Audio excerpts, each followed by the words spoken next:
Assalamualaikum warahmatullahi wabarakatuh. Selamat malam, salam sejahtera untuk kita semua. Kali ini saya masih membahas tentang Anies Baswedan ya, terkait dengan posisinya saat ini. Kira-kira siapa yang menakodai Anies Baswedan? Atau siapa yang kalau kita anggap Anies Baswedan ini adalah sebuah kendaraan atau mobil lah. Kira-kira siapa yang menyetirnya? Siapa yang mengarahkannya bahwa dia akan melakukan ini, itu, dan sebagainya. Bahwa ada dua nama tokoh tertentu. Pada saat ini ada dua nama tokoh besar yang dianggap paling berjasa dalam mengarahkan atau menyetir Anies Baswedan pada hari ini. Di antara kedua tokoh ini, kira-kira siapa? Ya, kedua tokoh tersebut adalah Surya Paloh dan Yusuf Kala. Nah, di antara dua tokoh ini, kira-kira siapa yang paling berperan pada hari ini? Apakah JK ataukah Surya Paloh? Saya kutip dari pinterpolitik.com dengan judul Anies disetir Surya Paloh atau JK? Tanda tanya. Sudah lama Yusuf Kala disebut sebagai mentor politik Anies Baswedan. Setelah Partai Nasdem mendeklarasikan Anies sebagai Capres 2024, apakah sekarang Anies berada di antara tarikan Surya Paloh dan JK? Jika benar ada tarikan semacam itu, pengaruh siapa yang lebih kuat terhadap Anies? Nah, itu pertanyaannya. Anies Baswedan, sosok ini tengah menjadi primadona pemberitaan, khususnya setelah Partai Nasdem mendeklarasikannya sebagai bakal calon presiden. Berbagai topik diskursus mencuat ke permukaan, mulai dari siapa yang akan menjadi pendamping Anies, kemungkinan penjagalan Anies, hingga kenapa Nasdem begitu cepat melakukan deklarasi. Terkait topik terakhir ada 3 hipotesis jawaban yang dapat dibangun. Pertama, deklarasi cepat memang merupakan kebiasaan Nasdem. Pada 2017 misalnya, Partai Biru sudah jauh-jauh hari mendeklarasikan Joko Widodo sebagai capres yang mereka dukung di pemilihan presiden 2019. Menarik akar pemikirannya, manuver politik itu kemungkinan besar bertolak pada karya Sun Tzu yang terkenal, The Art of War, dalam bab medan perang. Sun Tzu menulis orang yang mau mengalahkan musuh harus mengambil peranan inisiatif dan aktif menyerang terlebih dahulu. Nasdem dengan jelas ingin datang ke medan tempur elektoral terlebih dahulu. Masih mengutip Sun Tzu, dalam bab manuver perang, disebutkan bahwa pasukan yang tiba terlebih dahulu di medan perang memiliki keunggulan dalam hal semangat tempur yang tinggi. Konteks ini terlihat jelas pada Nasdem. Nasdem telah menegaskan akan pasang badan terhadap setiap serangan politik yang akan menghantam Anies. Perihal ini juga sudah diwanti-wanti dalam artikel pinterpolitik.com yang berjudul Anies lakukan blunder besar. Kedua, ini adalah strategi Nasdem untuk menjaga momentum politik Anies. Dengan purna tugas sebagai Gubernur DKI Jakarta, Anies membutuhkan panggung politik agar tetap mengudara dan tidak meredup. Ketiga, ini adalah strategi untuk mencatatkan poin. Mengutip penjelasan Begok di Winarso dalam tulisannya Ngegege Mongso, fenomena memberikan dukungan atau deklarasi dini merupakan langkah agar tidak ketinggalan kereta api dan ingin mencatatkan poin politik sejak awal. Nasdem ingin menciptakan persepsi bahwa mereka adalah partai pertama yang mendukung Anies. Dengan demikian, jika ex-gubernur DKI Jakarta itu menjadi RI 1, Nasdem memiliki legitimasi untuk meminta imbalan politik terbesar. Singkatnya, ini adalah investasi saham politik. Kendalikan Anies. Nah, itu analisis yang pertama tadi ya. Saya sekarang hipotesis nomor 3. Hipotesis nomor 3 tersebut sangat menarik karena memiliki dampak politik yang besar terhadap Anies. Dalam artikel pinterpolitik.com yang berjudul Apakah Surya Paloh jadi Capres, telah dijabarkan bahwa kemungkinan alasan tidak majunya Surya Paloh sebagai kandidat di 2024 adalah untuk menjadi string puller atau penarik tali. Dalam tulisannya Puppet Leadership, An Easy in Honor of Geber Hegesy, Dennis R. Young menjelaskan string puller merupakan pihak yang memiliki kontrol atau pengaruh terhadap keputusan pejabat pemerintahan. Jika targetnya adalah pengaruh, Surya Paloh tidak perlu susah-susah nyapres, melainkan cukup menjadi kingmaker. Sebagai politisi dan pebisnis handal, Paloh tentu selalu berhitung atas langkah-langkah politiknya. Mungkin dalam hitungannya, untuk apa menghabiskan biaya besar untuk maju di Pilpres 2024 jika berujung pada kekalahan? Jika benar demikian, ini adalah political humility atau kerendahan hati politik. Berbeda dengan ketua umum partai politik lainnya yang memiliki ambisi untuk maju, Paloh tampaknya lebih realistis karena menimbang peluang kemenangannya. Direktur Indo Strategi Research and Consulting Arif Nurul Imam juga memiliki pandangan serupa. Surya Paloh akan realistis sehingga akan tetap menjadi kingmaker, ungkap Arif Nurul Imam pada 2 Juni 2022.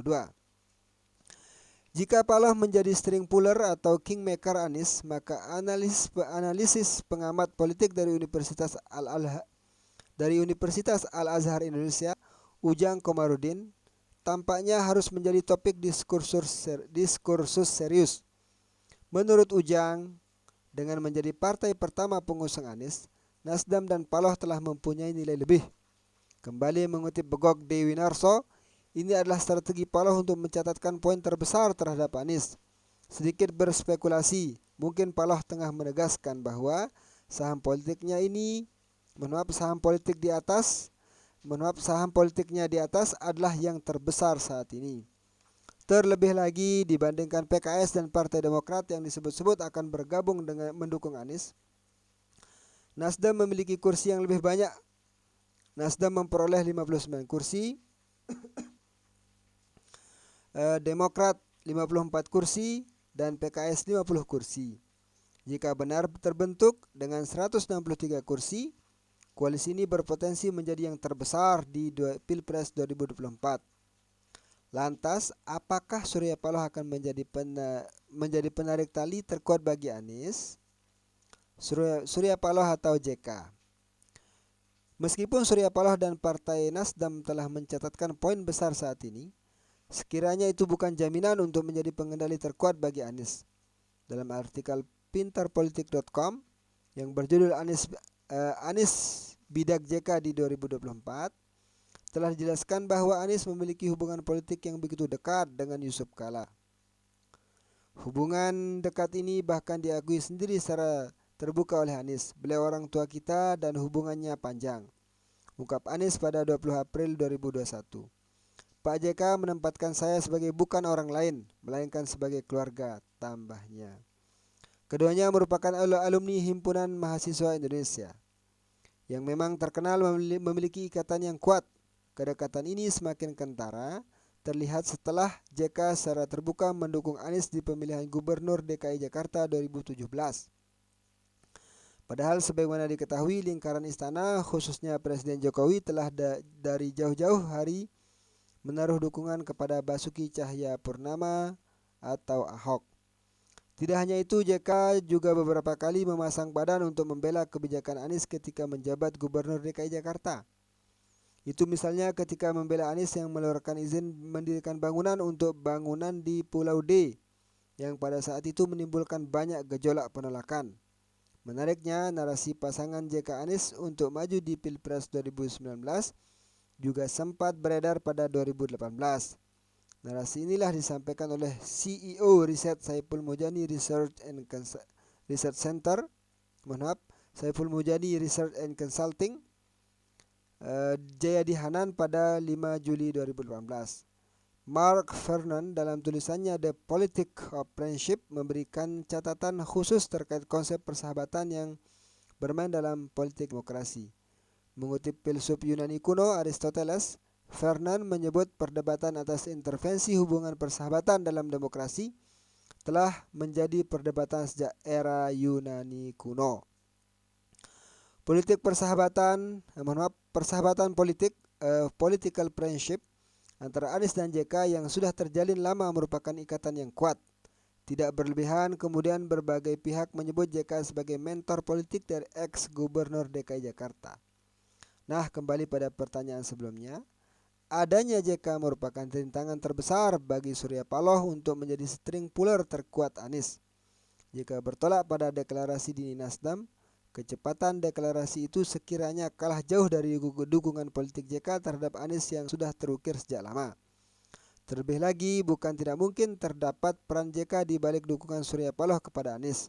Sebagai seniornya di Partai Golkar, Paloh tentu menaruh hormat kepada ex-wakil presiden itu.